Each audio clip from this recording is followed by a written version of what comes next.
ગીતામાં શ્રી કૃષ્ણનો સાર.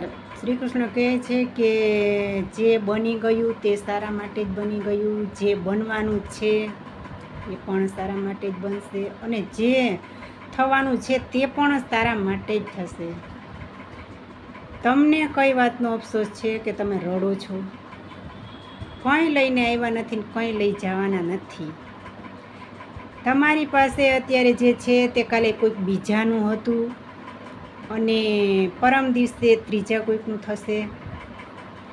કોઈ મારું તારું કરવાનો કોઈ મતલબ જ નથી. જે પણ છે તે બધું અહીંયા મૂકીને જ આપણે રવાના થવાના છીએ. મારું મૂકી દો, અને સંસારનો છે પરિવર્તન એનો નિયમ છે, એટલે બધું પરિવર્તનતા તો આવશે જ. માણસ જો એટલું સમજી જાય તો દુઃખ ક્યાંય છે જ નહીં.